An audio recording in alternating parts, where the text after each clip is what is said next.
በአማራ ክልል ስር ተዳደረ። ወልቃይትና ራያ የት ይሄዳል? ቦታ አይቀይር፣ ተነስቶ ተነቅሎ አይሄድ፣ የሌላ ሀገር ንብረት አይሆን እና ድሮም እንደዚህ ነው።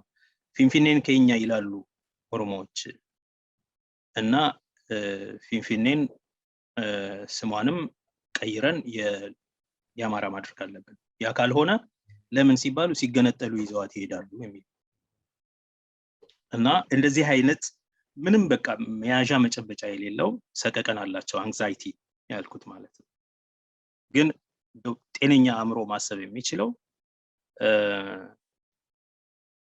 በእርግጥም ለማስመለስ ተብሎ ደም የሚያስፈልገው ከሆነ ከማን ለማስቀረት ከማን የሚለውን ማሰብ መቻል ያስፈልግ ነበር። አሁን ምክንያታዊ ፖለቲካ ጠፍቷል።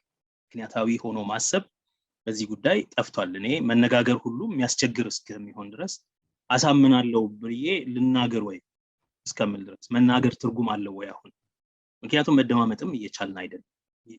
በምክንያት የሚያስብ ሰውም የጠፋ እስኪመስል ድረስ ማለት ነው። ያ ችግር ነው።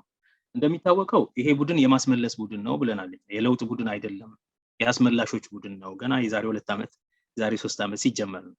አብይ ወደ ቀድሞ ክብር እንመልሳለን ይላል፣ ሌሎቹ ክብራችንን እናድሳለን ይላሉ፣ ልዕልናችንን እንመልሳለን ይላሉ፣ ርስት እናስመልሳለን ይላሉ። ይሄ ቋንቋቸው ነው። ርስት እናስመልሳለን፣ እንትን ርስታችን ነው፣ በረራ ርስታችን ነው፣ ደራ ርስታችን ነው፣ ሸዋ እርካባችን ነው። እንደዚህ ነው ያው እና ይሄ አሁን የለውጥ ቡድን የሚባለው ቡድን የለውጥ ቡድን ሳይሆን የሪአክሽነሪ ኃይል ነው። ወደ ኋላ የመመለስ ነው። የመመለስና የማስመለስ የመላሾች አስመላሾች ፖለቲካ ነው የሚያካሂዱት። የተስፋፊዎችና የአስመላሾች የሬስቶሬሽን ፖለቲካ ነው የሚል ስንናገር ነበር እና ሰፊ አጀንዳ ነው ያላቸው የማስመለስ ፖለቲካ ላይ።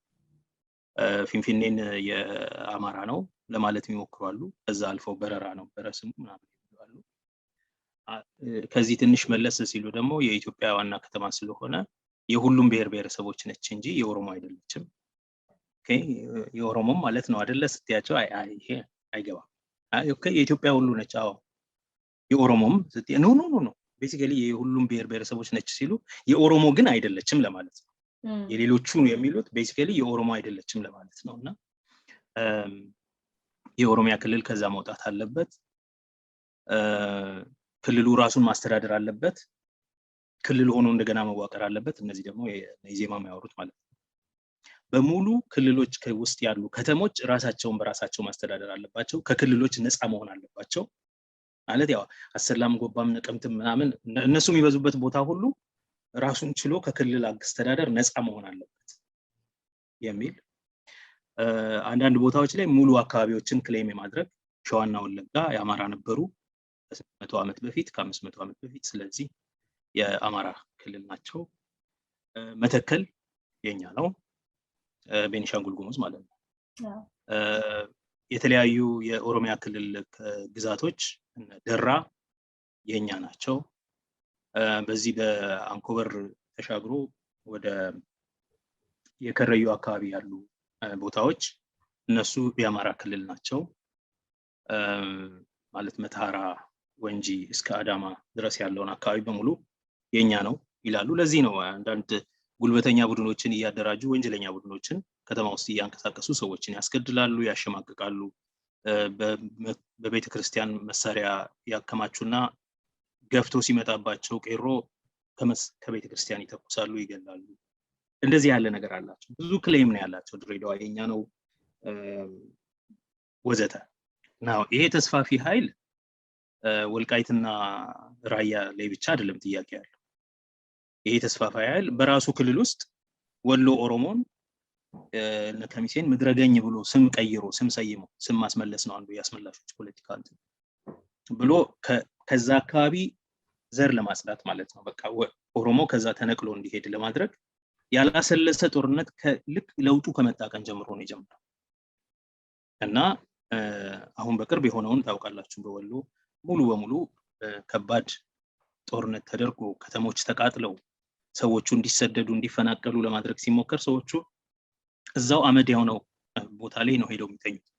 እኛ መሄጃ የለንም፣ ሌላ ቦታ እንሄድም። የኦሮሚያ ክልል እዛ ያሉትን ማረጋጋት ሲገባው ወደ ሌላ ክልል ወደ ወለጋ እናሰፍራቸዋለን አለች። እኛ መንደራችን ይሄ ነው፣ ሀገራችን ይሄ ነው፣ ከዚህ ወዴትም አንሄድም ብለው እዛው የተቃጠለው ከተሞች ደጅ ነው የሚተኙ። ናው ይሄ ተስፋፊ ኃይል ለማን ናቸው ሐዋሳና ሰማይ የኔ ነው አይባልም ብለው ሐዋሳ ከተማ የሲዳማ አይደለችም ብለው ቮት ያደረጉ ሰዎች ናቸው። እሺ ሲዳማ ክልል መሆን ይችላል፣ ግን ሐዋሳ ከተማ የኛ ነች ማለት የሌሎቹ ነች ለማለት እና በየትም ቦታ ነው ክሌም ያላቸው እነዚህ ኃይሎች ሙሉ በሙሉ ካየሻቸው ወደ 10-12 የሚጠጉ የክልልነት ጥያቄ በደቡብ ክልል ሲነሱ ሁሉንም የተቃወሙ ናቸው። ሁሉንም እና የመስፋፋት ጥያቄ የግዛት ጥያቄ ምናምን እነሱ ጋር ነው ያለው። ለዚህ እኮ ነው የድንበር ኮሚሽን ያቋቋመው አብይ መጀመሪያ ህገ መንግስታዊ ያልሆነ የድንበርና የማንነት ኮሚሽን የሚል በሙሉ የነፍጠኛና የኒዮ ነፍጠኛ ፖለቲካ አራማጆች ሰዎች ያሉበት ኮሚሽን ያቋቋመው። አሁን እንኳን በጣም የሚገርመው በህገ መንግስቱ አግባብ መፈታት ሲገባው የወልቃይትና የራያ ጉዳይ ጥያቄ ከሆነ ሲገባው የአማራ ክልል ከወረረና ከያዘ በኋላ በዩኤን ያለው አምባሳደር ተናግሯል። ከወልቃይት ነኝ ብሎ ምንድነው ያለው? በድንበር ኮሚሽን መንግስት ያቋቋመው የድንበርና የማንነት ኮሚሽን አለ፣ በዛ አግባብ በህግ ይወሰናል። በህገ መንግስቱ አግባብ አይደለም፣ በፌዴሬሽን ምክር ቤት አይደለም፣ በህገ መንግስት ተርጓሚ ተቋም በህግ መንገድ አይደለም። እነሱ ባዘጋጁት እነ ምርጫ ቦርድን እነ ሰብአዊ መብት ኮሚሽን ምናምን ሲሰይሙ ማለት ነው ባዘጋጇቸው የራሳቸው ምርኩዝ በሆኑ ተቋማት እናደርጋለን። ያ ተቋም በነገራችን ላይ ከህወሓት ጋር ገና በኢህአዴግ ውስጥ ያሉ ችግር የተጀመረው የድንበር ኮሚሽን እናቋቁማለን ሲሉ ይሄ የድንበር ኮሚሽን ህገ መንግስታዊ አይደለም። ኢንፋክት ህወሓት ፋይል አድርጓል ኬዝ የድንበር ኮሚሽን ህገ መንግስታዊ አይደለም። ለዛ ነው እሱን በአዋጅ አላወጡትም። እርቀ ሰላም ኮሚሽን ምናምን የሚለውን በአዋጅ አሳልፈውታል። ሌሎችም እንደዚህ አይነት በአዋጅ ሊያጸድቁት ሞክረው ነበር፣ ተቃውሞ ስለነበረ ነው ናው። ስለዚህ ይሄ የድንበርና የማንነት ኮሚሽን ደግሞ በድንበርና በክልሎች መካከል ያለ ድንበርና የማንነት ጥያቄ ለመመለስ አይደለም። ዋናው ነገር ክልሎቹን ለመበተን በተለይ ኦሮሚያን ለማፍረስ ነው። በተለይ ኦሮሚያን ለማፍረስ ክልሎችን በሙሉ ለማፍረስ የፌደራል አወቃቀሩን እንደገና ከሆነ እንደገና በእነሱ አረዳድ ለማስተካከል ወይንም ደግሞ ሙሉ በሙሉ ለመሻር ተብሎ የተፈጠረ ተቋም ነው የክልሎችና የድንበር ኮሚሽን። አው ይሄ ቡድን ዝም ከተባለ አሁንም የሚያደርገው እሱ ደግሞ እንደዚህ የሞከሩትን ሁሉ ነገር አድርገዋል። አሁንም ለማድረግ እና ከክልሎች የሚመጡ ሰዎች የክልል አስተዳደሮች መረዳት ያለባቸው እንደው ይሄን ጦርነት እነሱ ተባብረውላቸው ይሄ ፋሺስት ቡድን ቢያሸንፍ ቀጥሎም የሆነው ነገር የነሱ ህልውና ነው። ጥያቄ የነሱ ህልውና ነው። ደግሞ እየዛቱ እዳው ገብስ ነው፣ ለማደጋስካር እኛ አለን ወያኔን እንስበር እንጂ ሲባል የኖረ ነገር ነው። ስለዚህ ያንን መረዳት አለባቸው። ኦሮሚያን በተመለከተ ምን እየተደረገ ነው ለሚለው ያው ኦሮሚያ ውስጥ ላለፉት 2 ዓመታት ጦርነት በሚካሄድ ጊዜ የመመከት እርምጃ እንወስዳለን ብለው ወደ ጫካ የገቡ የተቃውሞ እንቅስቃሴ የሚያደርጉ ኃይሎች አሉ። የኦሮሞ ነጻነት ሰራዊት የሚባል ብዙ ሰው ከድሮው የኦሮሞ ነጻነት ሰራዊት ጋር ያምታታዋል። ይሄ ጦር አብዛኛው የኦሮሞ ነጻነት ሰራዊት ትጥቅ መፍታት አለበት ተብሎ ትጥቅ ከፈታ በኋላ የተደራጀ ኃይል ነው። በብዙ ወጣት ተማሪዎች፣ ቄሮዎች እና ቀሪዎች የተደራጀ ከከተማ ብዙ ምሁራን፣ ሐኪሞች፣ ባለሙያዎች የተቀላቀሉት እና እንደ አዲስ እንደገና የተገነባ የተቋቁሞ ጦር ነው። የድሮው የነጻነት ምናምን ጦርነት ለማካሄድ ኤርትራ የወጣው አይደለም። ያ ቡድን እንደሚታወቀው በትግራይ በኩል ሰላማዊ ፖለቲካን እከተላለሁ ብሎ አዲስ አበባ ገብቶ መሪዎቹ አዲስ አበባ ውስጥ ያው ተፍገምግመው እንዳሉ አሉ። ይሄኛው ሌላ ነው። ይሄ የኦሮሞ መከላከያ ሰራዊት ነው የሚለው አሁን የኦሮሚያ መከላከያ ብሔራዊ መከላከያ ሰራዊት ሊባል የሚችል መሰረቱ ሊሆን የሚችል ቡድን ባለፉት 3 ዓመታት እንደገና የተሰራ ማለት ነው። እስከ 50,000 ያህል ሰልጣኞችን አስተናግዶ አስመርቆ ትጥቅ የሚቀረው ለተወሰነ ትጥቅ ጉድለት ያለበት ከባድ ኃይል አሁን ባለው ሁኔታ ማለት ነው ትጥቅ ይጠብቃል። በቅርቡ ያንን ትጥቅ ያሟላል ብለን ተስፋ እናደርጋለን። ታጥቆ ያለው ኃይል ግን የተለያዩ ወረዳዎችን የተለያዩ ዞኖችን እየተቆጣጠረ ነው። ሰሞኑን በከባድ ሁኔታ በስፋት እየተቆጣጠረ ነው። ያው መግለጫ ይወጣል። ግን ትልቅ ሌላ የጦር ወሬ ስላለ በሰሜን እዚህ የሚሆኑትን ነገሮች ማንም ከቨር የሚያደርግም የሚሰማም የለም። በጣም ትልቅ የሆነ አገራዊ አእምሮን የተቆጣጠረ የጦር ሰበቃ ስላለ ማለት ነው። እና ከባድ ኦፌንሲቭ እነሱም ጀምረዋል። ያ ኦፌንሲቭ ከተለያዩ አካባቢዎች ከምዕራብ ጀምሮ ማዕከል ላይ ግራር ጃርሶ፣ ሰላሌ ውስጥ፣ ጀልዱ አካባቢ እንቅስቃሴ እንደነበረ ትናንትና ግን ሰምተሽ ይሆናል አላውቅም፣ ግራር ጃርሶ አካባቢ ሙሉ በሙሉ ነፃ አውጥተዋል የተወሰኑ አካባቢዎችን። በብዙ ቦታዎች ብዙ ወረዳዎች ላይ ይቆጣጠራሉ። እንዳልኩት የትጥቅ እጥረት ስለነበረባቸው ለረጅም ጊዜ አዲስ ሰልጥነው የተመረቁትን ልጆች አስታጥቆ ለማሰማራት አልተቻለም። አሁን ግን ትጥቅም የሚገኝበት አግባብ እየታየ ነው። ስለዚህ በፍጥነት ብዙ ወደፊት መራመድ ይችላሉ የሚል እምነት አለኝ። በተለይ ልዩ ኃይሉም ሁሉም ነገር ተንኳቶ ወደ አማራ ክልል ድንበር ሊዋጋ ከሄደ ብዙም የሚቋቋምም ኃይል የለም ማለት ነው። ሚሊሻውም ሁሉም ከየመንደሩ ተጠራርቶ ከሄደ ስለዚህ ክልሉን የማስከበር ሴኪዩሪንግ ኦሮሚያ የሚባለው ፕሮጀክት ውስጥ ነው የነበሩት እነዚህ ኃይሎች ለረጅም ጊዜ።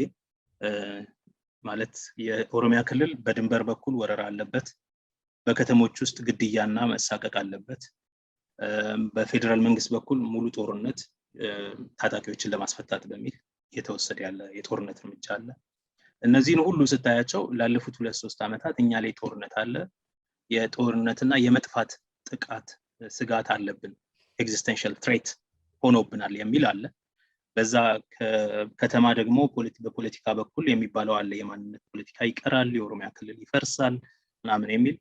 በፕሮፓጋንዳ ረገድ ቁጭ ብለው ኦሮሞን ማግደል፣ ብሔርተኞችን ማጥፋት፣ ኦሮሚያን ማፍረስ እና ኦሮሞማን ማጥፋት የሚል አጀንዳ አድርገው የሚንቀሳቀሱ የፖለቲካና የሚዲያ የፕሮፓጋንዳ ኃይሎች አሉ። ስለዚህ ከነዚህ ሁሉ ጥቃቶች በከተሞች አካባቢ በተደራጀ አኳኋን ለሚደርሰው የግድያና የማሸማቀቅ ስራ፣ በድንበር ላይ የሚደረግ የድንበር ወረራ፣ አሁን እየተነጋገርን በሰሜን ሸዋ በሽኖና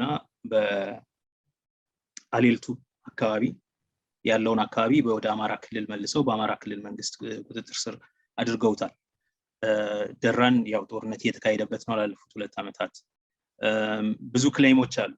የሶማሌ ክልልና በሶማሌ ድንበር ላይ የነበረው የድንበር ጦርነት አለና ከዚህ ሁሉ ክልሉ ራሱን ሴኪዩር ማድረግ ስላለበት ሴኪዩሪንግ ኦሮሚያ በሚል የተደራጀ የመከላከያ ቡድን የመመከቻ ቡድን፣ መከላከያ ምንለው ያው መመከት ነው እና የሚመክት ቡድን እየተንቀሳቀሰ ነው ያለው። ያ ቡድን እንዳልኩሽ ብዙ ባለፉት 2-3 ዓመታት በጣም ብዙ ወጣት ልጆች ከከተማ እየፈለሱ ሄደው የተቀላቀሉበት ነው። እንዲያውም ኮሮና በነበረ ጊዜ አትቀላቀሉብን፣ በሽታ ይዛችሁብን ትመጣላችሁ ምናምን ተብሎ ብዙ ሰዎች ወጣቶች ተመልሰው ነበር። ግን ያው ከእስር ቤት ያመለጠውም ከእስር ቤት ሲፈታም የመረረው ስራ ቦታ ላይ ብዙ ችግር የደረሰበት ሸሽቶ ወደዛ ጦር እየገባ ይቀላቀላል። እዚህ ሆኖ ከማልቀስ ወይም ወደ እስር ከመማገድ ወደዛ ሄዶ መዋጋት ይሻላል ብለው የገቡ በጣም ብዙ ወጣት ልጆች፣ ብዙ ምሁራን አሉ። አዲስ ምሩቃን፣ ቄሮ ቀሬ ማት እና እነዚህ አሁን ወደ 50,000 የሚደርስ ሰልጥነው ተመርቀዋል። የትጥቅ እና የሎጂስቲክስ አንዳንድ ጉድለቶች አሉ። እሱን ለማሟላት እየተሞከረ ነው። በዚህ አግባብ የሚቀጥል ይሆናል። ሰው ምንም ይሁን ምን ጦርነቱ እንዳልኩሽ ጦርነቱ አልቋል። አትሊስት በሰሜን የነበረው ጦርነት አልቋል። ጦርነቱ ኢንፋክት በዘላቂነት ኢትዮጵያ ውስጥ አልቋል። ምክንያቱም ምንድነው መከላከያ ሰራዊት የሚባለው ቅድም የጠቀስኩልሽ ንግግር እንዳለው ይሄ ጦርነት ሲጀመር ኢትዮጵያ መከላከያ ሰራዊት ነበራት፣ ትግራይ ልዩ ኃይል ነበር። ይሄ ጦርነት ሲያልቅ ዛሬ ኢትዮጵያ መከላከያ ሰራዊት የላትም፣ ልዩ ኃይል ነው ያላት፣ ትግራይ ግን መከላከያ ሰራዊት። ኦሮሚያም እንደዛ ነው። ይሄ ጦርነት ሲጀመር በኦሮሚያ ላይ የነበረው ጦርነት ሲጀመር 150 የማይሞሉ ልጆች ነበሩ ታጣቂዎች ናቸው ተብሎ ሊገደሉ የሚፈለጉት። ከዛ አንድ ግለሰብ ነው ያለው፣ አንድ ቡድን እንኳን የለም፣ አንድ ግለሰብ ነው፣ እሱን እንገላለን ጃልመሮን ማለት ነው እንገላለን ተብሎ 140 ያህል አባላት ያሉት ስፔሻል ኮማንዶ ተዘጋጅተው እሱን ለማሳደድ ከደምቢዶሎ እስከ ሆሮ ጉድሩ ድረስ ሲከታተለው ነበር ለ3 ወር እና መጨረሻ ምንም ገለነዋል ምናምን ተብሎ ፕሮፓጋንዳ ተወራ፣ ግን አልሆነም እና ቤተሰቦቹን አሰሩ ምን አሉ፣ መጨረሻ ላይ አልሆነም። አሁን ግን ባለንበት ሁኔታ 150 ምናምን የማይሞሉ ልጆች የነበሩ የዛሬ 2 ዓመት የዛሬ 3 ዓመት ዛሬ እስከ 50,000 ያህል ምሩቃን ያለው ጦር ነው። ይሄ የመመከቻ ጦር ነው። ይሄ ጦር ኦሮሚያን ሴኪዩር ለማድረግ እንቅስቃሴውን ጀምሯል። ይሄ ጦር እነሱ ኦሬዲ ጦርነቱን ስለተሸነፉ ትናንሽ የጦር ሜዳዎች እየፈለጉ አለን ለማለት እየሞከሩ ስለሆነ አሁን መከላከያ በሌላቸው ሁኔታ የክልሎቹን ልዩ ኃይሎች በሙሉ ሚሊሻን በሙሉ ሰብስበው ወደ ሌላ ቦታ ባወጡበት ጊዜ በዚህ ጊዜ ምናልባትም ይሄኛው ኃይል ከመንግስትም ጦር እየነጠቀ የሚያገኘውን ትጥቅ ይዞ ወደ ከተማ የሚጠጋ ይመስለኛል እና ጦርነቱን የሚቋጨው የኦሮሚያ መከላከያ ቡድን የኦሮሞ የመከቻ ቡድን አዲስ አበባ ላይ ነው የሚቋጨው። እነሱም ያን ያደርጋሉ። ከሰሜን የሚሸነፈው ዘሎ ወደ አዲስ አበባ ነው የሚሸሸው። ስለዚህ መጨረሻው ወደዛ ነው የሚሄድ የሚመስለኝ። አሁን ጥሩ መናበብ አለ በተለያዩ የቤኒሻንጉልም በኦሮሚያም በትግራይ ኦፍ ኮርስ እና በተለያዩ ቦታዎች የተቃውሞ የመመከት እርምጃ የሚወስዱ ኃይሎች የተሻለ መናበብ ችለዋል። ምክንያቱም ስርዓቱ እውነተኛ ማንነቱ ግልጽ ሆኗል። እውነተኛ ማንነቱ ግልጽ ስለሆነ ነገ ወደኛ ነው። በፊትም እኛው ጋር ነበር፣ አሁንም ተመልሶ ከዋት በኋላ ወደኛ ነው። ስለዚህ በዚህ አግባብ የመተባበር የመተጋገዝና በአጋርነት የመንቀሳቀስ ነገር አለ፣ መናበብ አለ። የአቅም ጉዳይና የትጥቅ ችግር አለ፣ ግን ያንን በቅርብ ያሟላሉ ብዬ አምናለሁኝ እና ወደ ፍጻሜው እየሄደ ይመስለኛል። እንዳልኩሽ ትግራይን ለቀው ሲወጡ ጦርነቱን ተሸንፈው አልቋል። ጦርነቱ the war is over, the battles are not። አሁን ደግሞ እንደገና በሁለተኛ የክተት አዋጅ እና አብይ ያደረጉ ያሉት አዲስ የጦር ሜዳ በመክፈት ከዛ ያንን ወደ ጦርነት ለመቀየር እየሞከሩ ነው። አይሳካላቸውም። ይልቅ የራሻ አሰልጣኞች አምጥተው ከቱርክ አንዳንድ መሳሪያዎች ገዝተው ከቻይናም ከተለያየ ቦታ ከምስራቅ አውሮፓም የተለያዩ እርዳታዎች ይዘው እነዚህን ይዘው ከጦር ሜዳዎች ወደ ጦርነት ለመሸጋገር እንቅስቃሴ እያደረጉ ነው። ነገር ግን ብዙ የሚሳካላቸው አይመስለኝም። የኢትዮጵያ መከላከያ ሰራዊት በትግራይ ተሸንፎ መውጣቱ ይታወሳል። ምንም እንኳን በፌደራል መንግስት በኩል ለገበሬው የእርሻ ጊዜ ለመስጠት አስበን ነው ለቀን የወጣ ነው ቢባልም እውነታው ግን በትግራይ መከላከያ ሰራዊት ተሸንፎ መውጣቱ ይታወቃል። ከዛ ቀጥሎ ግን በሁለት ሳምንት ውስጥ ደግሞ ካልተዋጋው ሞቼ ይገኛለሁ በሚል ከእንደገና ደግሞ ከተለያዩ ክልሎች ልዩ ኃይል እያሰባሰበ ወደ ትግራይ እያዘመተ ነው የሚገኘውና ይህንን ጉዳይ እንዴት ነው የተመለከትከው? የተናጠል የተኩስ አቁም እርምጃ ወስጃለሁኝ የሚል መግለጫ ካወጣ በኋላ የትግራይ መከላከያ ሰራዊት እና የትግራይ ክልላዊ መንግስት የተኩስ አቁሙን እንዲቀበል ግፊት ሲደረግ ነበር በተለያየ ቦታ ከተለያየ አቅጣጫ።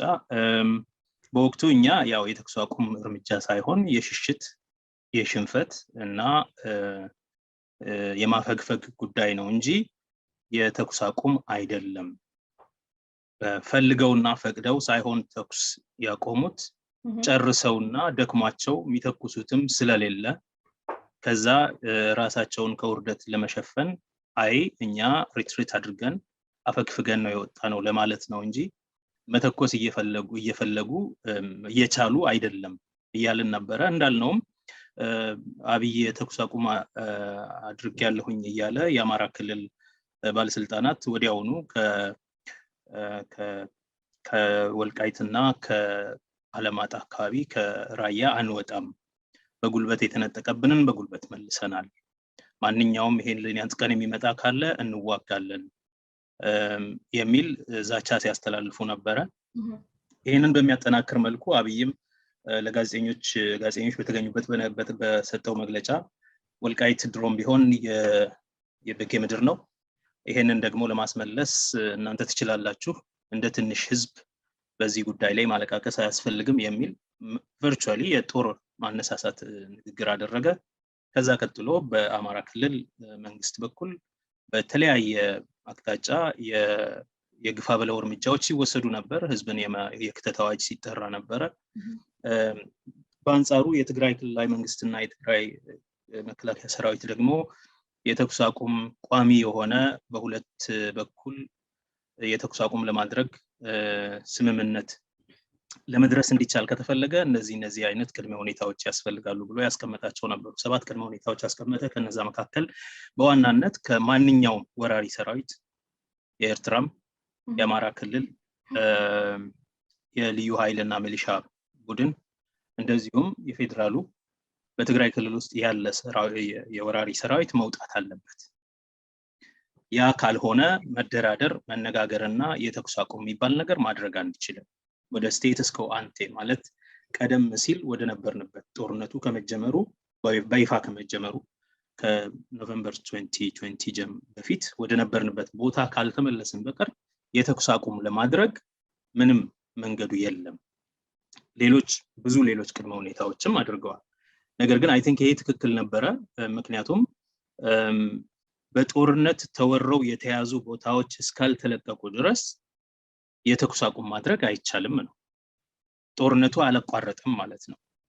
ኢንፋክት ያንን እያደረጉ የተኩስ አቁም አድርገናል እያሉ በአዲስ አበባና በተለያዩ የሀገሪቱ አካባቢዎች የሚኖሩ የትግራይ ተወላጆችን የማሳደዱ ስራ፣ የማፈስና ወደ የመክተት ስራ፣ ንብረትን የመዝረፍ ስራ፣ ንግድ ቤቶችን የመዝጋት ስራ፣ ሰዎችን በአጠቃላይ የማሸማቀቅና የተለያዩ ስም እየጠሩ በቁጥጥር ስር በማዋል የት እንደደረሱ ወደማይታወቁበት ሁኔታ ሄዶ ነበር።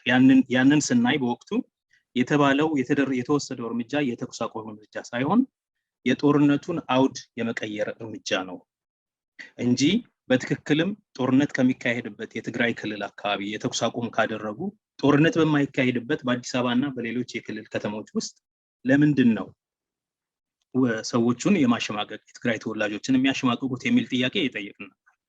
ስለዚህ ጦርነቱ እንደቀጠለ ነው እያልን ነበር። እንደተባለውም በተለያየ አቅጣጫ የአማራ ክልል ልዩ ኃይል ያንን ጦርነት አላቆመም ነበረ። ውሎም ሳያድር የትግራይ መከላከያ ሰራዊት የደቡብ ትግራይን ማለትም የራያን አካባቢ መቆጣጠር ሲጀምር ኮረምና አለማጣ ከተያዙ በኋላ የለየለት የጦር አዋጅ፣ የክተት አዋጅ በአማራ ክልል በኩል መንግስት በኩል የተጠራ አለ። ያ ጥሪ ደግሞ የኢትዮጵያን መከላከያ ሰራዊትና የኢትዮጵያን የተለያዩ ክልሎች የልዩ ኃይሎች እና የጸጥታ ኃይሎች በሙሉ እንዲተባበሯቸው የሚጠይቅ ጥሪ ነበረ። ይሄንንም የአብይ መንግስትም በአጠቃላይ የሀገሪቱ ሚዲያዎችም እያስተጋቡ በጠቅላላው የወልቃይትና የራያ ጉዳይ የአንድ ክልል ጉዳይ ሳይሆን የመላው ኢትዮጵያ ችግር እንደሆነ፣ ስለዚህም የወልቃይትና ራያን ለመጠበቅ ለመከላከል የኢትዮጵያ ህዝብ በሙሉ በአውጫጭኝ ወጥቶ በጦርነት ይሄንን ሊፈታው እንደሚገባ የተለያዩ የሚዲያ አውታሮች ይሄንን እየገለጹ ይገኛሉ። የማህበራዊ ድረገጽ ዘመቻዎችም እየተደረጉ ይገኛሉ። ስለዚህ ሌላ ትልቅ የጦርነት አዋጅ ኢንፋክት የሀገሩ ክልሎች በሙሉ በትግራይ ላይ እንዲዘምቱ የተጠራበት የጦርነት የክተት አዋጅ ታውጇል። አሁን ባለው ሁኔታ አይ ቲንክ ከሲዳማ ከኦሮሚያ እና ከተለያዩ የአገሪቱ ክልሎች ልዩ ኃይሎችን ለማሰማራት እና ከአማራ ክልል መንግስት ሰራዊት ጋር በመሆን በትግራይ ላይ ዘመቻ እንዲያደርጉ በተለይም ደግሞ አሁን በቅርብ በቁጥጥር ስር በዋሉት የራያ እና በከፊል በቁጥጥር ስር በዋሉት የወልቃይት አካባቢዎች ላይ ጦርነት ለማድረግ የመጨረሻውን ዘመቻ የክተት ጥሪ እያወጁ ነው። አሁን ያለበት ሁኔታ ይሄ ነው። አሁንም አንደኛ የተኩስ አቁም ያሉት ነገር በፊትም ቀልድ እንደሆነ ደግሞ ያረጋገጠ ነው። በፊትም የእውነት አልነበረም፣ ፌስ ሴቪንግ ነበር፣ ሽሽት ነበር። ብቻም አይደለም ትግራይን በከበባ ውስጥ በማስቀረት ወደ 5.4 ሚሊዮን ህዝብ ለሰብአዊነት ድጋፍ የሰብአዊነት ድጋፍ ማግኘት የሚገባው ህዝብ እንዳያገኝ፣ ለረሃብ የተጋለጠው ግማሽ ሚሊዮን አካባቢ የሚጠጋ ህዝብ ያ ደግሞ እንዲሞት የሞት ፍርድ ነበር ያስተላለፉበት። ለይተነዋል፣ የስበት ማዕከል አይደለም፣ ስለዚህ እዛም ያቆየን ምክንያት የለም፣ በፈለግነው ሰዓት በ48 ሰዓት ተመልሰን መግባት እንችላለን። እንደዚህ አይነት ነበር ከመንግስት የሚወጣው መግለጫ። ያ እንደማይሆን ሲያውቁ፣ ያ መሆን እንደማይችል ሲያውቁ ኢንፋክት ትግራይን ነፃ ከማውጣት ሙሉ በሙሉ እንደማይመለስ የትግራይ ክልላዊ መንግስትና የመከላከያ ሰራዊት ሲገባቸው አሁን የሙሉ የሆነ ከበፊቱ የባሰ ሁሉንም የሀገሪቱን ክልሎች ልዩ ኃይሎች ያሰባሰበ የጦርነት አዋጅ ታውጇል። አስገራሚው ነገር አንድ ሰው ቅድም በማህበራዊ ድረገጽ ቲንክ ትዊተር ላይ ይመስለኛል ያየሁት አንድ ኮሜንት ነበረና በጣም ፐርሴፕቲቭ ነው ብዬ አምናለሁኝ፣ ለዛ አጋራዋለሁ። ጦርነቱ ሲጀመር የኢትዮጵያ መንግስት የሀገር መከላከያ ሰራዊት ነበረው፣ ትግራይ ልዩ ኃይል ነበረው። አሁን ደግሞ ትግራይ የተደራጀ የትግራይ መከላከያ ሰራዊት የሚባል ጦር አለው። የኢትዮጵያ መንግስት ጦሩ ጠፍቶ ልዩ ኃይል አለው ምክንያቱም የክልሎችን ልዩ ኃይሎች ነው ሰብስቦ እየዘመተ ያለው የሚል ነውና ያለንበት ሁኔታ ይሄ ነው። የሚያሳዝነው ነገር በአጠቃላይ ሀገሪቱን ወደ ጦር ውስጥ ወደ ጦርነት ሁኔታ ውስጥ ከተዋል። እንደሚሉት በእርግጥም የወልቃይትና የራያ የወሰን ጉዳይ አከራካሪ ከሆነ ቀደም ሲል የህግ ማስከበር ስራ አለን ብለው ነበረ። ያን ሁሉ ግፍ በታሪክ ታይቶ የማይታወቅ ግፍ የፈጸሙት ምርጫ ለምን ይደረጋል? ማንዴት ለምን በዲሞክራሲያዊ አግባብ ይታደሳል? ይህ ህገ ወጥ ነው በሚል ማለት ነው። አሁን ደግሞ ድንበር ወደ ማስከበር ሪትሪት አድርጓል ፖለቲካቸው ማለት ነው። ያ ድንበር ደግሞ የአንድ ክልል ብቻ ሳይሆን የአገሪቱ ሁሉ ነው አይነት ነገር ልክ የውጭ ጠላት መጥቶ የአገርን ድንበር የውስጥን ድንበር እየተቀራመተ እንዳለ ማለት ነው። እና ያው ለንግግር አይመችም ግን በእነሱ አእምሮ ውስጥ ኦልሬዲ የውጭ ጠላት አድርገውታል። ስለ ክህደት ያወራሉ፣ ስለ ሀገር መድፈር ያወራሉ እና አክቹአሊ ክህደትና የሀገርን ድንበር ዳር ድንበር እያስደፈሩ ያሉት 4 ኪሎ ያለው መንግስት ነው።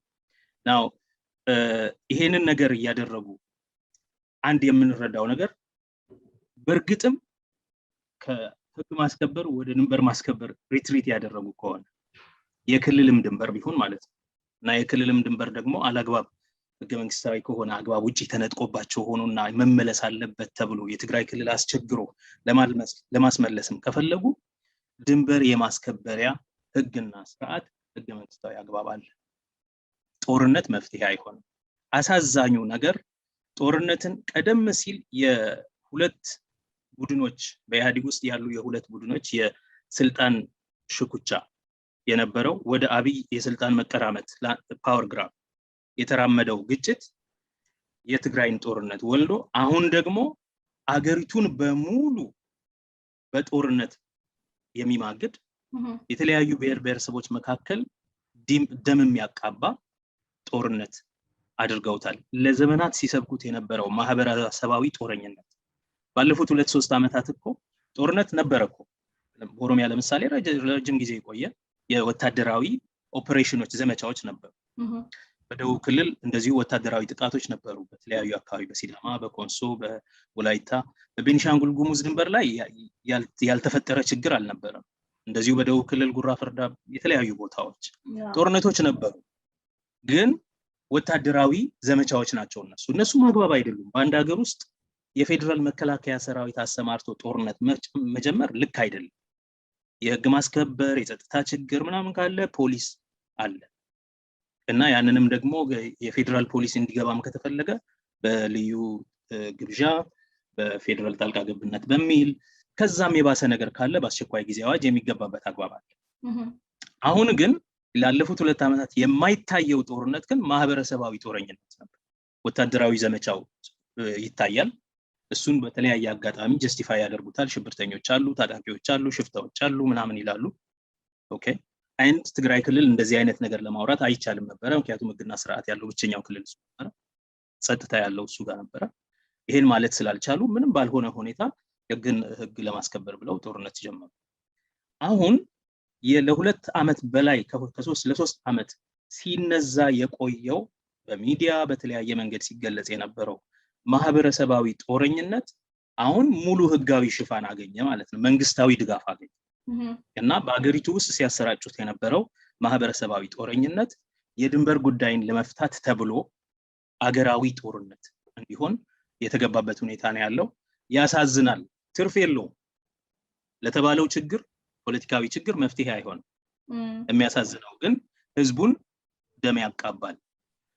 በተለይ ደግሞ የትግራይ ጦርነት እንዲፈጠር ያስገደደው የክልልን በራስ የማስተዳደር መብት፣ በክልል የራስን መሪዎች በራስ ድምጽ በራስ ህዝብ የመምረጥ መብት፣ በሌላ አገላለጽ የራስን እድል በራስ የመወሰን መብት፣ ይሄ መብት የሁሉም የጭቁን የኢትዮጵያ ብሔሮች ሁሉ መብት ነው።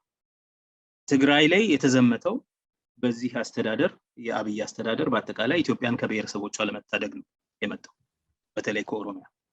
ምክንያቱም በኦሮሞ ፕሮቴስት በኦሮሞ ተቃውሞ እንቅስቃሴ የደነገጠ የኢትዮጵያ እና አማራ የፖለቲካ መደብ አለ፣ ፖለቲካ ኤሊት አምሃራ አንግዛይቲ የሚለውን የተሸከሙ ማለት ነው። አላስፈላጊ የሆነ ጭንቀት ለሀገሪቱ ያንን ጭንቀት ስለተሸከሙ የኦሮሞ ተቃውሞ እንቅስቃሴ የኢትዮጵያን ህልውና አደጋ ውስጥ ያስገባል የሚል ብዙ ስጋት ስለነበረ ያንን ስጋት ነው አብይ ተራምዶበት ተጫምቶበት ስልጣን ለመያዝ የተጠቀመበት። አሁንም ያንን ስጋት ነበር የሚያራምደው። ንግግሩ ውስጥ አብይ አያምንም። ከዚህ በፊት እንዳልኩት ኢትስ ኮምፕሊት ኤቲስት፣ ምንም ነገር አያምንም። እምነት የሚባል ነገር የለውም ከስልጣኑ።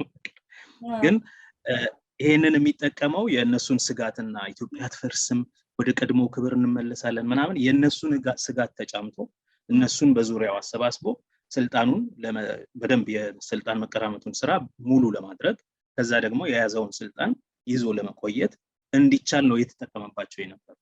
እንዳለ ንግግሩ ሬቶሪኩ በዛ መንገድ ነው የነበረው። እዚህ ጋር ግን አሁን በትግራይ የእናቶች የተሰየመው የትግራይ ሰራዊት የማጥቃት ዘመቻ ነበርና አብዛኞቹንም አካባቢዎች የትግራይ ግዛቶችን ማስለቀቅ የቻለው በዚህ በትግራይ እናቶች ዘመቻ ነው። ይህ ደግሞ አብዛኛው የራያ አካባቢ ነፃ አውጥቶታልና አሁን እንዳልከው ልክ ይሄ የአምሃራ አንዛይቲ በአዲስ አበባና በአማራ አካባቢዎች ያሉ ሰዎችን በጣም ጭንቀት ውስጥ ከቷቸዋል። ይህ ምን ያህል መንግስትንና ማህበራዊ መሰረቱን ቢያለያይ ነው እንግዲህ አብይ አህመድ ወደ ውሸቱ እየወረደ ያለው? ማለት ድሮንም ውሸታም ነው ኦፍኮርስ፣ ግን አሁን ደግሞ የባሰ አልተሸነፍንም፣ አላማጣ በኛ በኩል ገባሽ ደግሞ ሲባል ነበር ትናንትናም፣ ከዛ ደግሞ ክተትም ሲታወጅ ነበርና ይሄንን ምስቅልቅል ምንድነው ያመጣው ብለህ ነው የምታስበው? ምን ያህል ቢለያዩ ነው? የመለያየት ጉዳይ አይደለም። የአዲስ አበባ የፖለቲካ መደብ፣ አዲስ አበባ ውስጥ ተሰሚነት ያለው የፖለቲካ መደብ በኢትዮጵያ ስም የሚንቀሳቀሰው፣ የአማራ ጽንፈኛ ኃይሎች ደግሞ አሁን በቅርብ ዘመን አማራ ብሔርተኝነትን ቀና አድርገው ለወጉ ሁለት ነገር ነው ሁለት ትርክት ላይ የተመሰረተ ነው። አንደኛ ላለፉት 27 ዓመታት አማራ ተበድሏል የሚል የቪክቲማይዜሽን ሬቶሪክ አላቸው፣ የበደል ትርክት አላቸው። ሁለተኛ የበላይነትን ለመመለስ የአማራን ልዕልና እንመልሳለን፣ የአማራን የኢትዮጵያ ማዕከልነት እናረጋግጣለን፣ አዲስ ታሪክ አሁን በዘመናችን እንጽፋለን ምናምን የሚለው ይሄ የአብን እና የመሳሰሉት የአማራ ጽንፈኛ ኃይሎች የሚያራምዱት አዲስ ብሔርተኝነት አለ፣ አልትራ ናሽናሊዝም። ሁለቱ የተመሰረቱት አንድ በታሪካዊ አማራ የበላይነትና ማዕከልነት የኢትዮጵያ ባላደራነት ላይ የተመረኮዘ፣ ሁለተኛ ባለፉት 30 ዓመታት 27 ዓመታት በህወሓት ምክንያት ተበድለናል፣ በህወሓት ምክንያት የተለያዩ ብሔር ብሔረሰቦችና ህዝቦች ክልሎች ውስጥ ተበድለናል፣ ተገፍተናል፣ እንደ ዜግነት አተናል የሚል ትርክት ላይ የተመሰረተ ይሄ ንግርታል። ናው እሱን የሚያቀነቅኑ ወገኖች ድሮም አንድ ናቸው። አንደኛው በግልጽ በአማራ ስም ይናገራል፣ አንደኛው በሌላ በኢትዮጵያ ስም ይናገራል። በኢዜማና በአብን መካከል በጣም ትንሽ ልዩነት ነው ያለው። ቤሲካሊ ምንም ልዩነት የለም። ለዚህ ነው እህትማማቾቹ ለምርጫ ተወዳድረው ተሸናነፉ እያለን ስንቀልድ የነበረው ማለት ነው። ማለት አንዱ በኢትዮጵያ ስም ይናገራል፣ ሌላኛው በግልጽ በአማራ ስም ይናገራል እንጂ አንደኛው ለኢትዮጵያ ያለዋት እኔ ነኝ አማራ ነኝ አማራ ነው ያላት ይላል፣ ሌላኛው ደግሞ አማራ ሆኖ በኢትዮጵያዊነት ስም ያንኑ ነገር ነው የሚሰብከው። ችግር የሚሰማው አማራ የሆነ ሰው ከተበደለ ነው፣ መፈናቀል ያለው በአማራ ላይ ብቻ ነው፣ በደል የደረሰው በአማራ ላይ ብቻ ነው፣ በቋንቋ ስራ መስራት ከተጀመረ ትምህርት መማር ከተጀመረ አማራ ተበደለ ነው ምናምን። ግን ስቲል ኢትዮጵያውያን ተበደሉ፣ ዜግነት አጡ፣ የዜግነት ፖለቲካ እናራምዳለን ነው። በሁለቱ መካከል ምንም ልዩነት የለም። እነዚህ ሁለቱ በአንድ ላይ ነው የሚንቀሳቀሱት፣ ፖለቲካቸውን የሚያራምዱት። ኖ ወንደር አሁን በነበረው ምርጫ ውስጥ በሙሉ ያሉት ፓርቲዎች እነዚህ አይነት ብቻ መሆናቸው። ምክንያቱም አብይ ኮሌክት ያደረገው ግሩፕ ይሄ ነው። ናው አሁን በትግራይ ሄደው በዘመቱ ጊዜ የመጣውን የደረሰባቸውን ሽንፈት ላለመቀበል የሚያመነጯቸው የውሸት ትርክቶች አሉ። በየቀኑ አውቀን የወጣ ነው፣ ለቀን የወጣ ነው። አሁን ሰሞኑን በተለይ ከራያ አካባቢ ሲሸነፉ መጀመሪያ ያሉት ነገር የፌደራል መንግስቱ አብይ የአማራ ልዩ ኃይል እየገሰገሰ እያጠቃ እያለ የፌደራል መንግስቱ ነው ውጡ ብሎ ያዘዘን፣ ስለዛ ነው የወጣ ነው እንጂ አልተሸነፍንም። ከዛ ደግሞ ይሄንን ከተቀበሉ በኋላ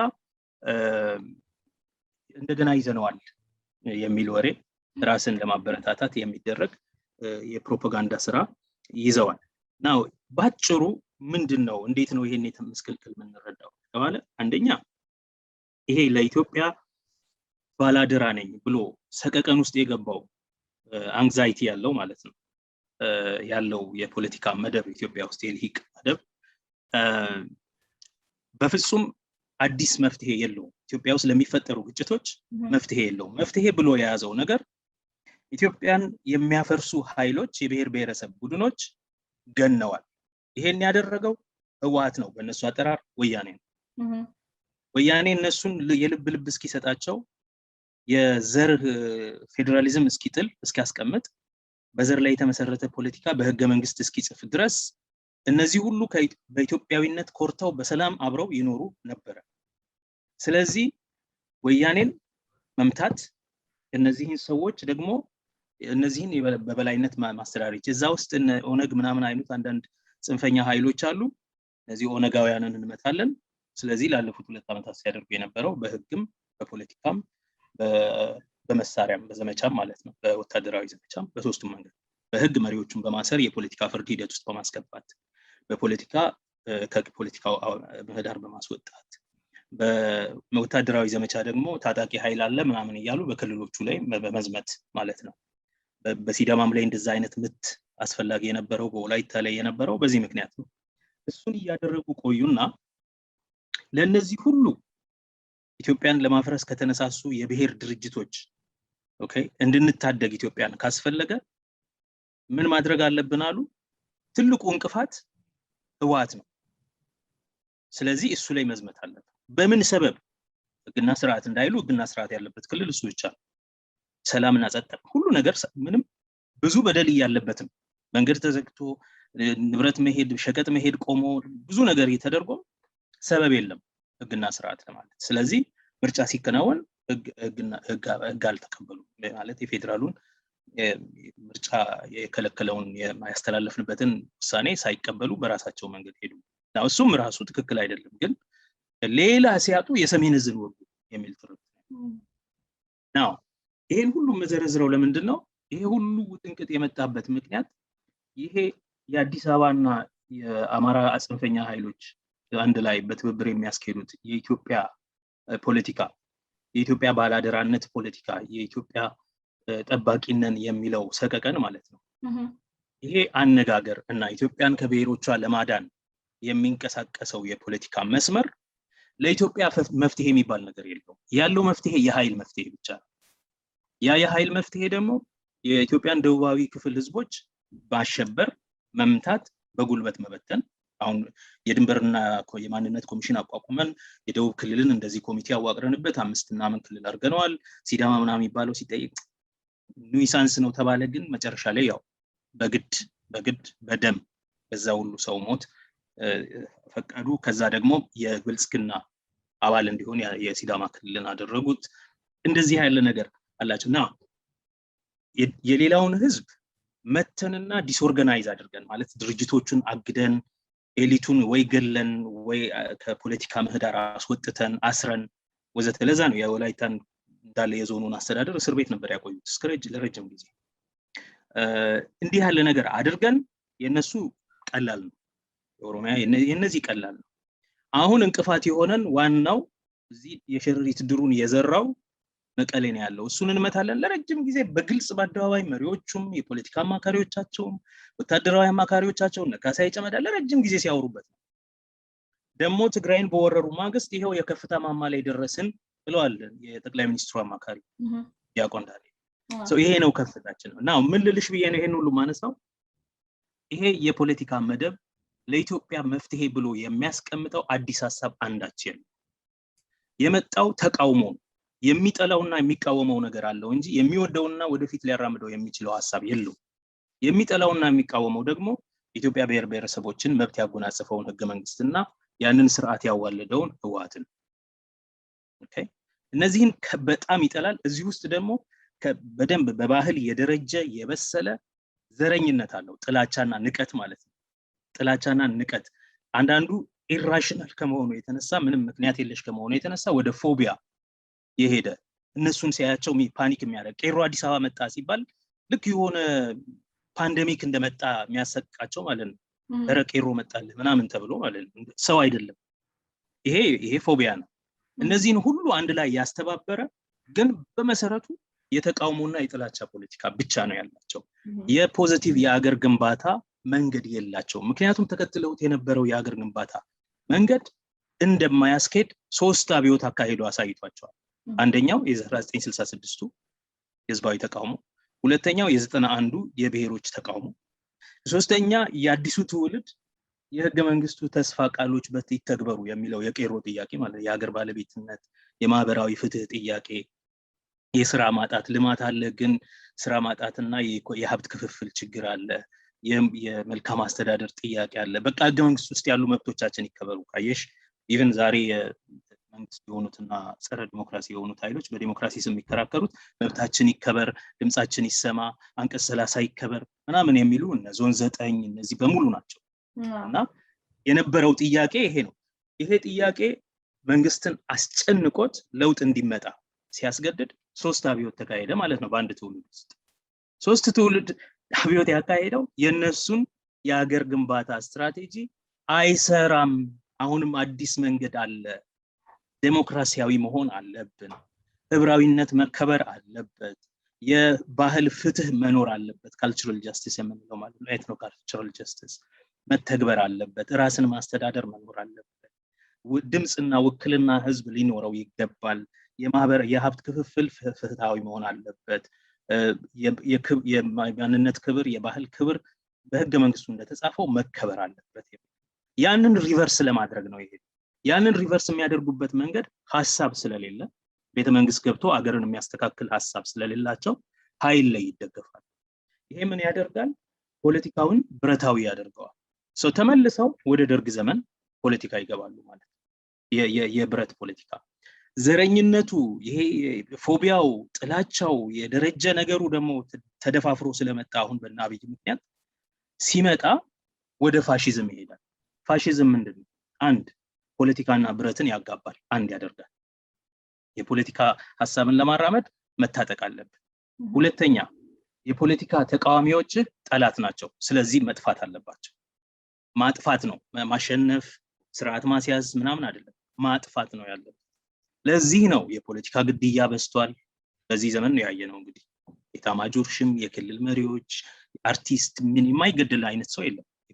ፖለቲካል አሳሲኔሽን የኢንጂነር ስመኘው ጀምሮ ማለት ነው ፖለቲካል አሳሲኔሽን በዝቷል። ከዛ ቀጥሎ ይሄ የተለመደ ነው ፋሺዝም ነው በደንብ። እዚህ የፋሺስት ጦርነት ውስጥ ነው የገባ ነው። ብረትና ፖለቲካን ያዋደደ ከዛ ደግሞ ተቃዋሚን ጠላት አድርጎ ፈርጆ የማስወገድ እርምጃ ብቻ። ስለዚህ ህግ ማስከበር ብሎ እንኳን ጦር ነው የሚመዘው። ኖርማሊ ህግ ለማስከበር ከፈለግሽ ፖሊስ ነው የምታሰማራው፣ ፍርድ ቤት ነው የምታሰማራው፣ አቃቤ ህግ ነው የምታሰማራው። ህግ ለማስከበር የኢትዮጵያን ጦር፣ የኤርትራን ጦር፣ የዩኤኢን ድሮን፣ የሶማሊን ሰልጣኝ ምናምን ይዞ ሲሄድ ያኔ ነው ይሄ ነገር ችግር ነው፣ ይሄ ነገር ሌላ ነገር ነው ስንል ነበር። ስለዚህ ተቃዋሚ እንደ ጠላት ብቻ ሳይሆን እንደ ባዕድ፣ ባንዳና ባዳ ምናምን ነው የሚለው ቋንቋው ራሱ። ስለዚህ ሁለት ነገርን አዋዶ የተነሳ ነው ይሄ ጦርነት። የፋሺስት ጦርነት ስለሆነ ነው ፈጽሞ ሊታመን የማይችል የዘር ማጥፋት እንቅስቃሴ ውስጥ እንዲገቡ ያደረጋቸው እና ምረዳው በዚህ አይነት ነው የምስክልክል።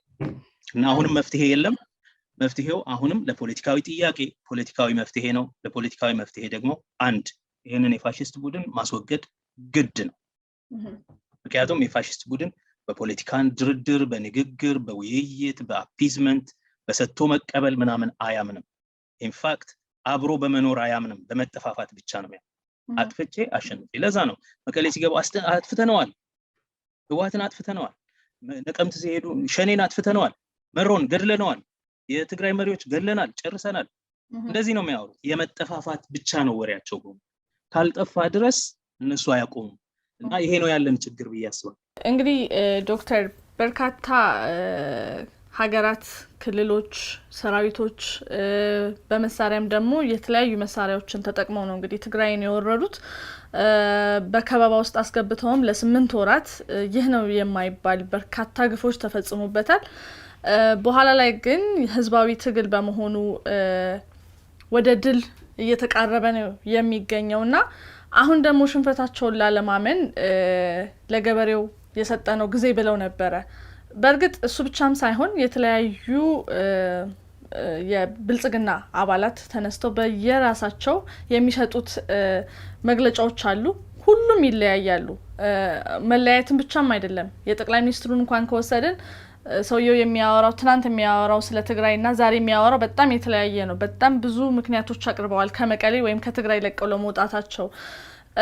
አሁን ደግሞ ተመልሰው የክተት አዋጅ እያወጁ ነው የሚገኙትና በዚህ የክተት አዋጅ ደግሞ ቢያንስ ከኦሮሚያና ከሲዳማ በተለይም ከደቡብ አካባቢ ወጣቶች እየተመለመሉ ለዚህ ጦርነት ወደ ትግራይ እየተላኩ ያው ይሄ ነገር እንግዲህ እየተደረገ ነው ያለውና እነዚህ ክልሎች ትግራይን የመውጋት ህጋዊም ሆነ ፖለቲካዊ ምክንያት አላቸው ወይ ብለህ ታስባለህ ወይ? ሲጀመርስ ደግሞ ትግራይ እንደ ባዳ ቆጥሮ የኢትዮጵያውያን ጉዳይ ነው ማለትስ ምን ማለት ነው? ወይስ ትግራይን ገንጥለዋታል ብለህ ነው የምታስበው? ከበባው ቆይቷል እና ልክ ነው የተሰጠው ምክንያት ለገበሬው የምርት ሰዓት ስለሆነ ምናምን የሚል ነውና ለገበሬው የምርት ሰዓት ከሆነ ብዙ ገበሬ ያለው ከትግራይ ይበልጥ አማራ ክልል ነው። ታዲያ ለነሱ እፎይታ ያስፈልጋቸው ነው ወይስ በክተት ከያንዳንዱ ቀበሌ 5 ሚሊሻ ያዋጣሽ? እንደዛ ነው እኮ ያወጁት። እያንዳንዱን ሰው ነው የጠሩት። ሲቪሊያንም ይባላል፣ ሀብት ያለህ በሀብት ጉልበት ያለህ በጉልበት ምናምን ነው ተብሎ የተጠራው። እንደ ድሮ እንደ ምኒልክ ዘመን ጥሪ ነው የተጠራውና ይሄ የመጀመሪያው ምክንያት ከመጀመሪያው ነው ቀልድ እንደሆነ ስላቅ እንደሆነ የሚያረጋግጥ ነው በማያዳግ። እሱ ላይ ምንም አንናገርም። የጀመሩት የማጥፋት የፋሽስት ጦርነት እስኪያጠፉ ድረስ አያቆሙ። ይሄ ግልጽ ነው። ለማጥፋት ደግሞ ማንንም ይጠቀማሉ። አሌክስ ደቫል የሚባል ወዳጄ ምን ይላል? በዚህ ዘመን የሚታየው የኢትዮጵያ ፖለቲካ ዲሞክራሲያዊ ይሆናል ብለን ስንጠብቅ ወደ ዲሞክራሲ ይጓዛል ብለን ስንጠብቅ የቅጥረኞች ፖለቲካ ሆነ። mercenarization, an increasing mercenarization of Ethiopian politics የሚል ነው። ናው ክልሎች በፌደራል ስርዓት ውስጥ የጸጥታ ኃይል ይኖራቸዋል፣ ፖሊስ እና ሚሊሻ ይኖራቸዋል። ክልሎች ልዩ ኃይል የሚለውን በኢትዮጵያ ህገ መንግስት አግባብ ልዩ ኃይል የሚባል ይቋቋማል የሚል ቦታ የለውም። ሚሊሻ ይኖረዋል፣ ፖሊስ ይኖረዋል። ከነዚህ አቅም በላይ የሆነ የጸጥታ ችግር ሲኖረው ወይ አስቸኳይ ጊዜ አዋጅ ያውጃል ወይም ደግሞ የፌደራል መንግስትን ጣልቃ ገብነት ይጠይቅና የፌደራል ፖሊስ መጥቶ እንዲቆጣጠርላቸው ያደርጋል። ልዩ ኃይል ሲቋቋም አብዲሌ ጋ ነው የተጀመረው ሶማሌ ክልል። እሱ ግን የነበረው በእንግሊዞቹና በአሜሪካኖቹ እርዳታ ቤሲካሊ ፓራሚሊተሪ ሆኖ ከሶማሌ የሚመጣውን ከአሊታድ ከምናምን የሚመጣውን ነገር ለመመከት የሚል ነበር የሚሰጠው ምክንያት።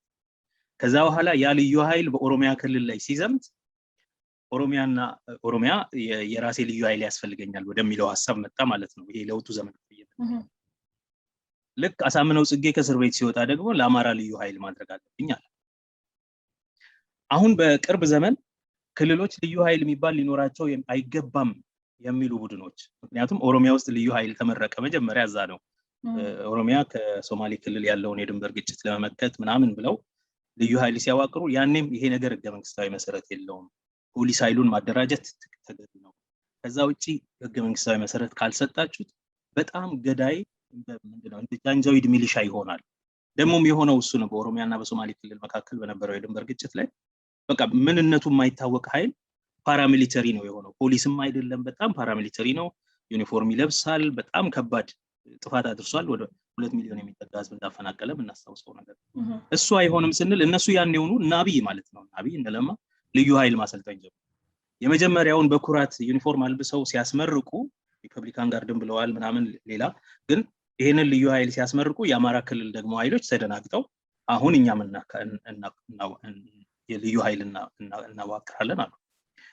ያኔ ዛሬ እንደዚህ ግፋ በለው ወይም ፖለቲካ የሚያራምዱትን በመረራ ጉዲና አነጋገር የግፋ በለው ፖለቲካ የሚያራምዱት የአዲስ አበባና የአማራ ክልል ልሂቃን አንዱ ችግር ኢትዮጵያን አደጋ ውስጥ እየከተተ ያለው ልዩ ኃይል የሚባለው አወቃቀር ስለሆነ ልዩ ኃይል የሚባለው በሙሉ በህግ መታገድ አለበት እያሉ በሁሉም ሚዲያ አውታሮቻቸው ይናገሩ ነበር።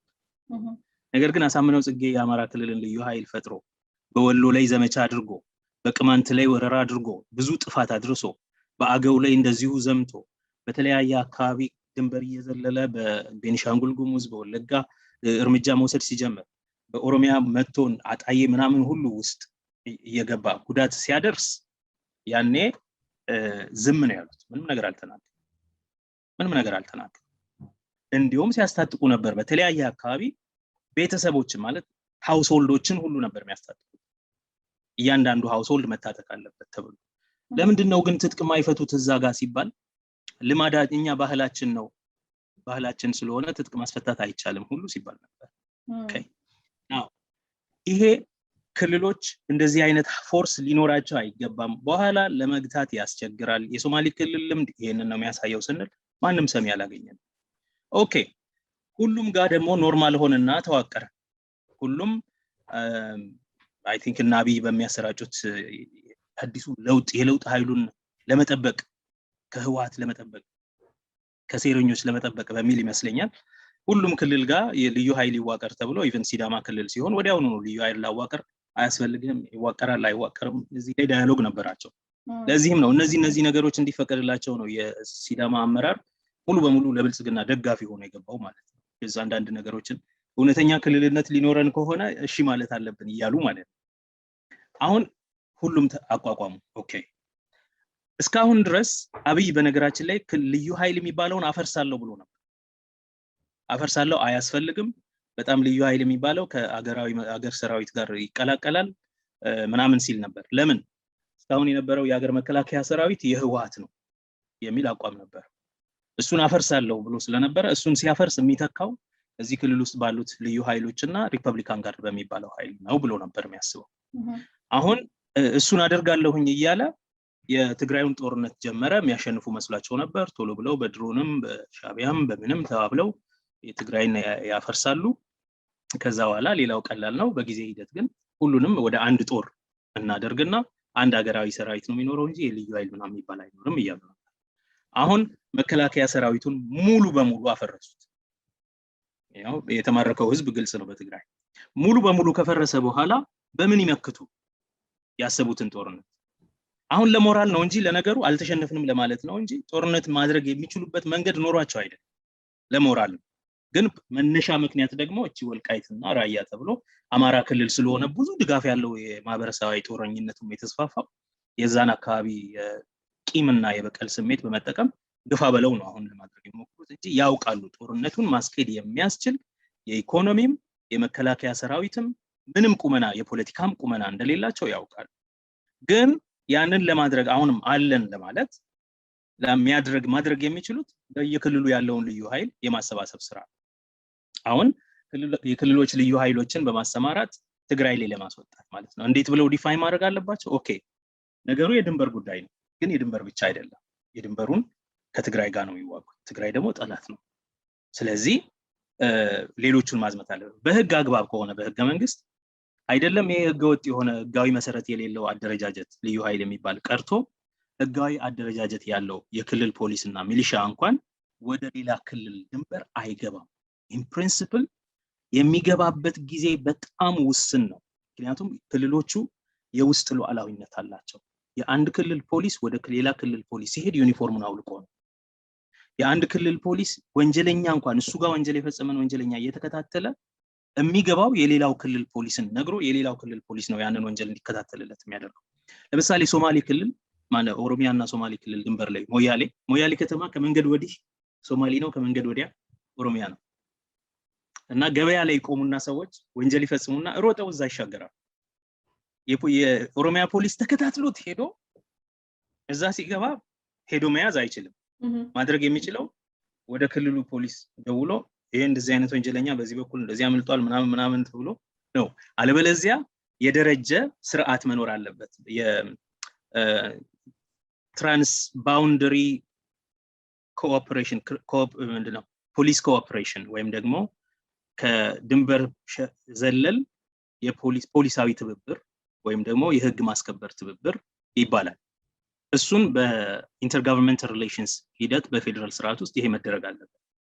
በምንም አግባብ የአንድ ክልል ሰራዊት የታጠቀ ኢቭን የደህንነት አለ አይደል የኢንቴሊጀንስ የጸጥታ ምናምን እና ዝም ብሎ አይገባም።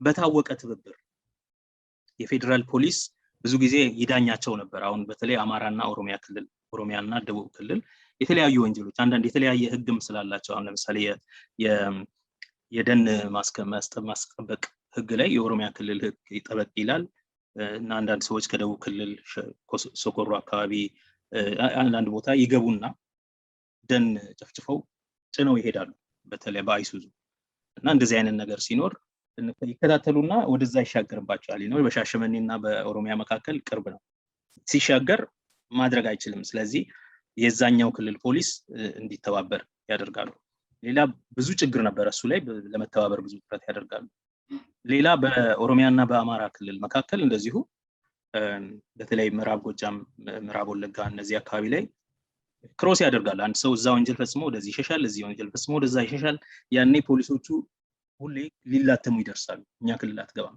ትክክል ነው ስለዚህ የቆየ የተቀመጠ ፕሪ አግሪድ የሆነ ሜካኒዝም ኦፍ ኮኦፐሬሽን ትብብር ያስፈልጋቸው የትብብር ማዕቀፍ ያስፈልጋቸዋል ማለት ነው ከዚህ ውጪ በሆነ መንገድ የአንድ ክልል የጸጥታ ኃይል የደህንነት ይሁን የፖሊስ ይሁን የሚሊሻ ይሁን እነዚህ ናቸው ህጋዊ መሰረት ያላቸው ማለት ነው ሌላ ክልል የሚዘምቱበት ቡትሳቸውን ማለት ዩኒፎርማቸውን ለብሰው የሚሻገሩበት አግባብ የለም ዩኒፎርም አውልቀው መሳሪያ አስቀምጠው ነው መግባት የሚችሉ ማንኛውንም እርምጃ ለመውሰድ ይሄን ካላደረጉ የክልላዊ ሉዓላዊነትን ይሄ ነው ልዩነቱ በአሜሪካ ነገርም እንደዚሁ ነው የአሜሪካ ፕሬዝዳንቶች እኮ የራሳቸውን የፌደራል መንግስት የማያዙበት ቦታ አለ እነሱም የራሳቸውን ናሽናል ጋርድ አስቆመው አመጣው እንገዳደራለን ይሄን መንግስት የፌደራል መንግስቱ የሚነግረን ነገር አንቀበል የሚሉበት ጊዜ አለ ከኤፍቢአይ ጋር ሁሉ ይላተሙበት ማለት ነው እና በፌደራል ስርዓት ውስጥ ይሄ አይቻልም ነገር ግን አሁን አብይ ያደረጉ ያሉት አንደኛ ፖለቲካው የብትር የጦርነት እንጂ የህግ እንዳልሆነ ግልጽ ሆኗል ፖለቲካው ወታደራዊ ሆኗል ብረታዊ ሆኗል ፖለቲካዊ መፍትሄ የላቸው በብረት ደግሞ ተሸንፈዋል ሽንፈቱን መቀበል አልፈለጉም እስኪወድቁ ድረስ አሁንም እየተዋጋን ነው ምንዋጋው ደግሞ ለኢትዮጵያ ክብር ለኢትዮጵያ ህልውና ለኢትዮጵያ አንድነት ብለን ነው በሚል ያላቸው በእጃቸው እንዴ ያለውን ሰራዊት እኮ ግቡ ብለን ወጣቱን ለምነን አቃተን ይሰማን ሰው አላገኘንም ብሎ ደጋግሞ ነው ሲናገር የነበረው ስላጣ ነው አሁን ማዘዝ የሚችለው መሪዎቹን ስለሆነ ሰራዊት አምጡ ብሎ ክልሎቹ ደግሞ ያላቸው ልዩ ኃይል ያሰማራሉ ይሄ በፍጹም ተቀባይነት የለውም የሚያሳዝነው ህገወጥነቱ አይደለም ህገወጥማ ሁሉ ነገር ህገወጥ ነው አብይ ራሱ ህገወጥ ሆነ ከመስከረም 25 በኋላ ህጋዊ ስልጣን መሰረት ያለው ስልጣን የለው ኦኬ ምንም ድርጅቱ ራሱ ህገወጥ ነው ድርጅቱ ራሱ ብልጽግና የሚባለው ህገወጥ ነው በህግ ማውራት ከጀመረ ይሄን ጦርነት ያካሄዱበት አካሄድ በሙሉ ህገወጥ ነው ግን ህጉን እንተውና የሚያሳዝነው ነገር ልክ ነው የኦሮሚያ የሲዳማ ጦር ተሰማርቷል ተብሏል እነሱ አዲስ ሲዳማ ሲሸኛ ሳይተውና ሽኝት ሲያደርጉለት ለጦሩ የኦሮሚያ ክልል ተሰማርቷል ተብሎ ፎቶግራፎች አይተናል ኢንፋክት ያሰማሩት ወደ አፋር ክልል ላይ በሚደረገው ጦርነት ለመጋፈጥ ነው በአፋር ሳይድ የሚል ነው እና ሰራዊቱ የጅቡቲን ፖርት ይጠብቃል ማለት መግቢያውን ይጠብቃል የኦሮሚያ ጦር በአፋር በኩል ያለውን የህወሓት መገስገስ በእነሱ እምነት ያቆማል ተብሎ ነው የተሰማራው ይባላል እሱም ደግሞ እዛ ሄዶ አንዳንዶቹ ጥያቄ ማንሳት ጀምረዋል እና ያ አግባብ አይደለም የሚያሳዝነው እነዚህን የተለያዩ የደቡባዊ ኢትዮጵያ ክፍል ልጆች በማሰማራት ለፋሽስታዊ ጦርነት ማለት ለዘር ማጥፋት ጦርነት ሁለት ሶስት ነገር ነው የሚያደርጉት አንደኛ ይሄ ጦርነት መጀመሪያ የነሱ ጦርነት ነው እውነቱን ለመናገር መጀመሪያ የብሔር ብሔረሰቦች ላይ የተካሄደ ጦርነት የሱ ክፍል ነው ያንን ጦርነት ፍጻሜ እንዲኖረው ለማድረግ ተብሎ ነው ወደ ትግራይ ተሄደው አንድ ስለዚህ በራሳቸው መብት ላይ ነው እየዘመቱ ያሉት ማለት በራሳቸው መብት ላይ እነሱን የሚጠሏቸው ኦሮሞማ ይውደም የኦሮሞ ልዩ ኃይል እና የኦሮሞ ፖሊስ ማለት ምንም ዋጋ የለው ምናምን እየተባለ ሲፈነጭበት ለኖረ ወገን አግዘው ነው እየዘመቱ ያሉት እንደነሱ በራሱ የማስተዳደር መብት ላይ ጨክኖ የቆመን ህዝብ ለመውጋት ነው እየሄደ ያለው ይሄ በጣም አሳዛኝ ታሪካዊ ሂደት ነው ሁለተኛ እየተፈጸመ ያለው ነገር ዝም ብሎ ጦርነት አይደለም የዘር ማጥፋት ወንጀል ትልቅ አገራዊ ክህደት የታየበት ወንጀል ያለበት በዓለም መድረክ የሚያስጠይቅ የዘር ማጥፋት፣ የዘር ማጽዳት፣ የሰብአዊነት የጦር ወንጀል የተፈጸመበት ጦርነት ነው። በዛ ውስጥ ራስን ማካተት ነው። እስካሁን ድረስ የፌዴራል ጦር አዛዦች፣ የፌዴራል ጦር ውስጥ የተሳተፉ ሰዎች፣ የፌዴራል መንግስት ባለስልጣናት እና በጦርነቱ ደግሞ በግልጽ እርምጃ የወሰዱት የሻዕቢያና የአማራ ክልል ልዩ ኃይል ምናምን ነበር ተሳታፊ የሚባል። አሁን ግን የሌሎቹም ክልሎች ሁሉ ከሩቅ ተጠራርተው ገቡበት ማለት ነው። እየደረሰ ባለው ሁሉ ግፍ እነሱም የዛ አካል ይሆናሉ ማለት ነው። የማያስፈልግ ተጠያቂነት ሊወስዱ ነው። ሶስተኛ እነሱ ከትግራይ ህዝብ ጋር ደም ሊቃቡ በሚያሳዝን ደረጃ ይሄ ምክንያቱም አሁን ማህበረሰባዊ ጦረኝነት ነው እየገፋው ያለው። ከወታደር ነገር አልፏል ጉዳዩ። ክተት አዋጅ ነው የታወጀው። አገራዊ ጥሪ ነው የተደረገው። ሲቪሊያኑን ሁሉ ነው ያመጡት።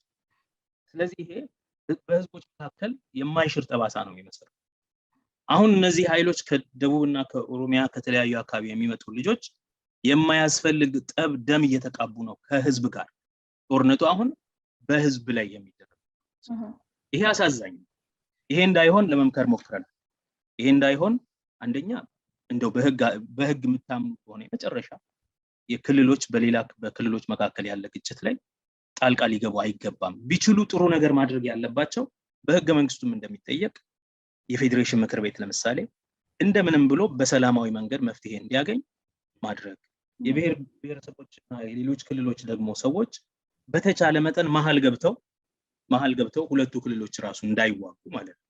ይሄ ድንበር ጉዳይ ከሆነ እኛ አለን፣ እኛ እናስታርቃለን ብለው እንደውም እንደ ፒስ ኪፒንግ ሚሽን መሀል ገብተው ጦርነቱ ከዚህ በላይ የሰውን ህይወትና ንብረት እንዳያጠፋ እንዳያወድም፣ መቃቃሩም ከዚህ በላይ እንዳይሰፋ ማድረግ ነበር የሚገባቸው።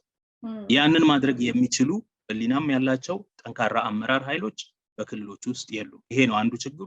ሁሉን ክልል በአንድ ሰው ስር በግላዊ አምባገነንነት ስር ብልጽግና በሚባል ፓርቲ ስር መሰብሰቡ የተለያየ ነፃ የሆነ ድምጽ እንዳይኖር ማድረጉ ነው እና አሁን ያንን ማድረግ አልተቻለም። ሶስተኛ በግለሰብ ደረጃ በተለይ የኦሮሚያ ወደዛ የዘመተው ልዩ ኃይል ማለት ቀደም ሲል በኦሮሞ ሴቶችና የኦሮሚያ ክልል ባሉ ህፃናት በኦሮሚያ ክልል ባሉ ንጹህ ዜጎች ላይ ብዙ ግፍ ሲያደርስ የቆየ ጦር ነው የኦሮሚያ ልዩ ኃይል ማለት። እንደ የስርዓቱ ዋና ኃይል ነበር። የና አብይ ዋና ኢንጂኑ ስለነበረ በነበረው በሁለት ዓመት እና ከዛ በላይ በፈጀው የኦሮሚያ ክልል የወታደራዊ ዘመቻዎች ዋና ሚና ሲጫወት የነበረው ማሳን ሲያቃጥል የነበረው ሰብልን በማሳ ላይ ሲያቃጥል፣ ቤቶችን ከነሰዎቹ ሲያቃጥል፣ ለዚያም ፎቶ እየተነሳ ማለት ቪዲዮ እየቀረጸ ምስኪን ንጹህ ዜጎችን ገሎ በከተማ ለትዕይንት የሚያቀርብ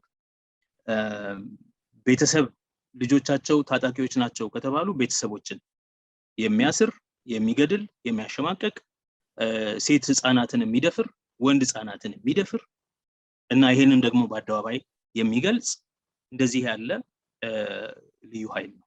ያ ልዩ ኃይል ኦሬዲ ጸረ ህዝብ ነው። አዲስ ነገር አይደለም የሚያደርገው ማለት ነው። ትግራይ የተደረገውን እሱ ኦሬዲ ሲያደርገው የነበረ ይሄ ኃይል በጦርነት መማገዱ አንድ ኦሮሞ ስታስቢው ያው ነው። እኛ ላይ ስታደርጉ የነበረውን ልታደርጉ ነው። አሁን እዛም ይችላችኋል፣ አይመልሳችሁ ነው እያለ ያለው። እኔም አላዝንላቸውም እውነት ለምን በጦርነት ምንም የሚፈታ ችግር ስለሌለ ጦርነት ባይኖር መርጣለሁ። ልክ ነው። ሄደው አሁንም ችግር አይፈቱም፣ ይገባኛል፣ እረዳለሁ። ነገር ግን ከዚህም አልፎ እንኳን በግል ደረጃ የምትወስዱት ኃላፊነት አለ። የማይሆን ጸረ ህዝብ ጦርነት ውስጥ እየተሳተፋችሁ ነው። ከህዝብ ጋር ደም እያቃባችሁ ነው። ለራሳችሁም ያለቀና የተሸነፈ ጦርነት አካል ነው የምትሆኑት። ያለቀ አሁን ትንንሽ የጦር ሜዳዎች ናቸው የቀሩት እንጂ ጦርነቱ አልቋል። ጦርነቱን ተሸንፏል። የሚያሸንፍ ሐሳብ የላቸውም፣ ኮዝ የላቸውም፣ አላማ የለውም ማለት ነው ጦርነቱ በእነሱ ሳይድ። መከላከያ ሰራዊቱ ተደብድቧል። የጦር ኦፕሬሽን የጦር ዘመቻቸው በሙሉ ወድቋል። ፕላናቸው በሙሉ ተንኮታክቷል። ግን አሁን ጦርነቱ አልቆ የጦር ሜዳዎች ናቸው የቀሩት። the war is won, the battles are not yet over። ትናንሽ ሜዳዎች ናቸው ያሉት። አሁን ሜዳውን ነው ወደ ሌላ ክልል እያሰፉት ያሉት። እዛ ሜዳ ውስጥ መሳተፍ ያው ለማይቀረው ሽንፈት ራስን መስዋዕት ማድረግ ነው። ስለዚህ ባካችሁ በህሊናችሁ አስቡ። ከህዝብ ጋር ጸረ ህዝብ ጦርነት ውስጥ አትግቡ። ከህዝብ ጋር ደም አታቃቡ። ለትውልድ የሚተርፍ ነገር የተጠያቂነትን በራሳችሁ ላይ አታምጡ። ስለዚህ አስባችሁበት ወደዚህ ጦርነት አንሳተፍም ማለት ከቻላችሁ ቢያንስ በግለሰብ ደረጃ ራሳችሁን ታስመልጣላችሁ ቢያንስ የሚል ምክር መክረናል። ቤተሰቦች ልጆቻቸውን እንዳይልኩ ምክር መክረናል፣ ጥሪ አድርገናል። ነገር ግን ያ እስካሁን ሳይሆን ቀርቶ እንግዲህ ተገደውም ይሁን ወደው ወደ ጦርነት ሄደዋል። ይሄን ማድረጋቸው ትልቅ የታሪክ ስተት ነው። የአብይ አህመድ ዋናው ሌጋሲም ይሄ ነው።